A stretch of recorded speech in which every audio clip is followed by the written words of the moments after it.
Good morning, students. How are you doing? Fantastic.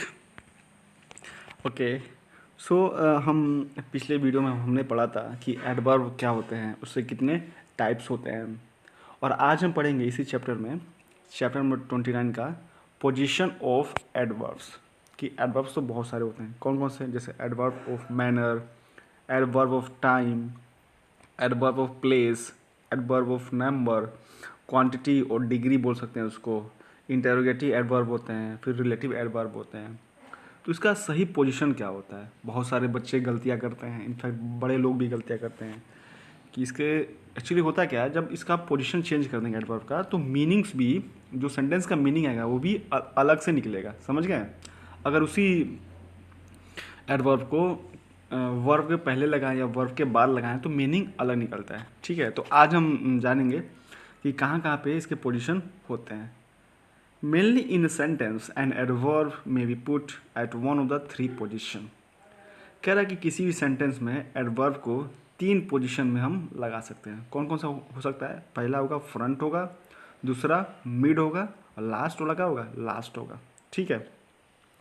Generally interrogative adverb, जो interrogative adverb होते हैं, जैसे where, when, how etcetera, या उसके बाद yes, no, still, perhaps, certainly, etc are used in the beginning of a sentence. कह रहा है कि जो भी इंटेरोगेटिव एडवर्ब होते हैं ये सारे, और जो भी yes, no, still, perhaps, certainly, इस टाइप के जो एडवर्ब होते हैं वो फ्रंट में यूज होते हैं। कैसे? देखते हैं। फॉर एग्जाम्पल देखिए, where does your father work, कि तुम्हारे पापा कहाँ काम करते हैं, तो हमने फ्रंट पे लगाया है। ठीक है। दूसरा देखिए, how did you climb the ceiling, how क्या इंटेरोगेटिव एडवर्ब है, हमने इसको स्टार्टिंग में लगाया। थर्ड देखिए, perhaps you have forgotten my address, शायद तुम मेरा एड्रेस भूल गए हो, तो परहैप्स हमने क्या लगाया? स्टार्टिंग में। डी है, certainly he will call me on the phone today, तो निश्चित रूप से ही वो मुझे आज कॉल करेगा। ठीक है, तो इस तरीके से इंटरोगेटिव एडवर्ब्स और परहैप्स, सर्टेनली, इस तरीके के एडवर्ब क्या आते हैं? फ्रंट पे यूज़ होते हैं। ये धीरे धीरे आप जैसे यूज़ करेंगे आप इसको समझ जाएंगे। अब आता है मिड पोजीशन। मिड पोजीशन बहुत कन्फ्यूजन होता है बच्चों को। जैसे the adverbs which modifies adjective, verb, adverb और preposition are placed just near to them and are called mid position adverb. कहता है जो एडवर्ब एडजेक्टिव को, वर्ब को, एडवर्ब को डिस्क्राइब करता है तो उसके पास ही लगता है। अगर एडजेक्टिव कर रहा है तो उसके पास लगेगा। ठीक है। अब वर्ब एडवर्ब करेगा तो उसके पास लगेगा। अभी एग्जांपल से क्लियर होगा। जैसे देखिए, I quite understand your difficulty, इसमें एडवर्ब क्या है? क्वाइट। कैसे पता चला? पहले एडवर्ब को पता करने के लिए हम पहले उसमें वर्ब देखते हैं। वर्ब क्या है इसमें? अंडरस्टैंड है। अब उसको क्वालिफाई कर रहा है क्वाइट। ठीक है, तो क्वाइट क्या हो गया हमारा? है एडवर्ब हो गया। कौन सा एडवर्ब होगा? ये एडवर्ब क्वांटिटी बोल सकते हैं या फिर एडवर्ब ऑफ डिग्री बोल सकते हैं। तो आप देख सकते हैं जो वर्ब अंडरस्टैंड उसके ठीक पहले ही आया है। हैं? अच्छा, अब दूसरा देखिए, he has almost written all letters. इसमें देखिए, इसमें फर्स्ट वाले में ए में केवल मेन वर्ब था, इसमें ऑक्सिलरी वर्ब भी है और मेन वर्ब भी है। तो दोनों ऑक्सिलरी वर्ब क्या इसमें? हैस है। मेन वर्ब रिटन है, तो दोनों के बीच में आया। ठीक है, अभी देखते रहिए। सी क्या है? दे अराइव्ड जस्ट एट 10। अब यहाँ देखिए, यहाँ पे इसमें वर्ब के बाद आया। क्यों आया अभी बताता हूँ। डी देखिए, you are very fond of gambling, ये बी से मिलता जुलता है। क्लियर है? तो अब यहाँ देखिए, जो वर्ब है ना, वर्ब के पहले आया है, एक एक हो गया। अगर मेन वर्ब आता है तो उसके पहले आता है। अगर सेंटेंस में ऑक्सिलरी और मेन वर्ब दोनों हैं तो दोनों के बीच में आएगा। ठीक है। और सी में देखिए, अगर दे अराइव्ड एट 10, तो यहाँ पे क्या कर रहा है? ये एडजेक्टिव तरह से काम कर रहा है, तो एडजेक्टिव के पहले आया है। और यहाँ पे मेन वर्ब और फॉन्ड ऑफ गैम्बलिंग के बीच में आया है। देखिए अभी इसको डिस्क्राइब करता है नीचे वाला। एडवर्ब्स ऑफ डिग्री, जैसे एडवर्ब ऑफ डिग्री क्या होता है, या उसको हम क्वांटिटी भी बोल सकते हैं, जैसे almost, nearest, quite, just, too, etcetera. When modify an adjective और an adverb are put before the adjective और एडवर्ब।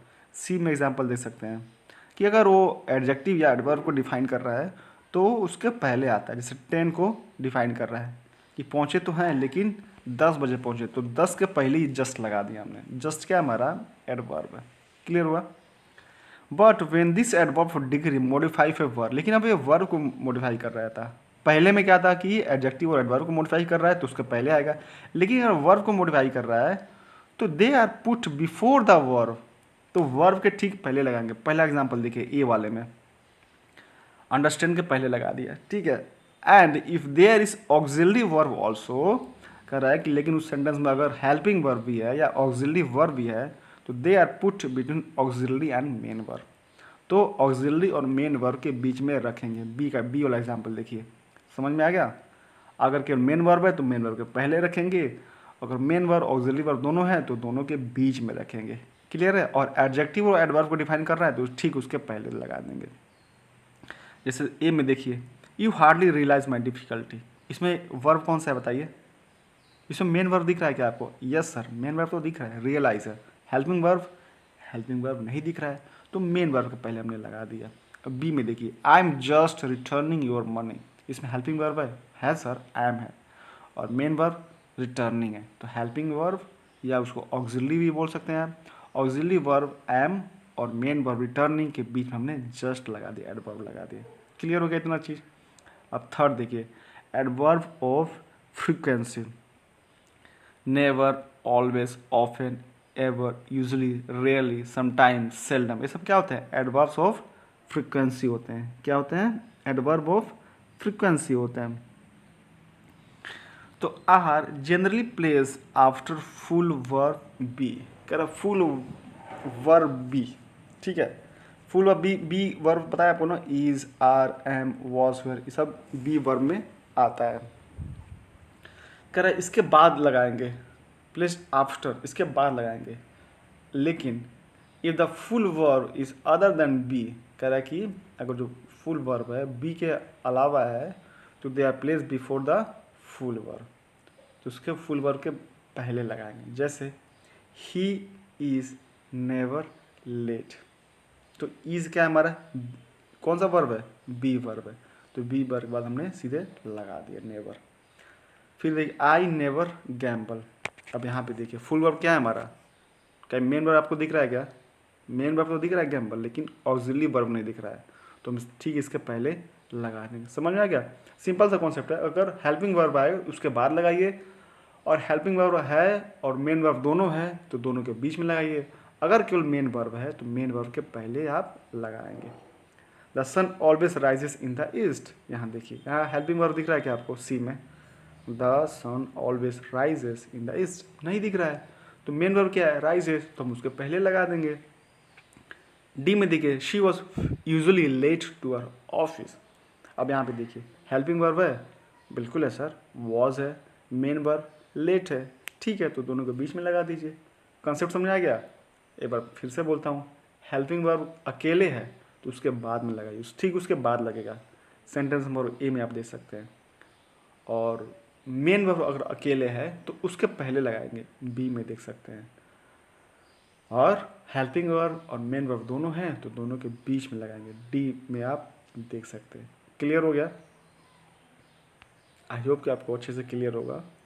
फिर भी ये थोड़ा कन्फ्यूजन वाला टॉपिक है, आप इसको 2-3 बार पढ़ेंगे अच्छे से, जब रिवाइज करेंगे तो आपको धीरे धीरे क्लियर हो जाएगा। ओके बेटा, इसका एक्सरसाइज भी आप लोग कीजिए, and still if you have any doubt you can ask me in WhatsApp group. Okay बेटा, बाय बाय, टेक केयर।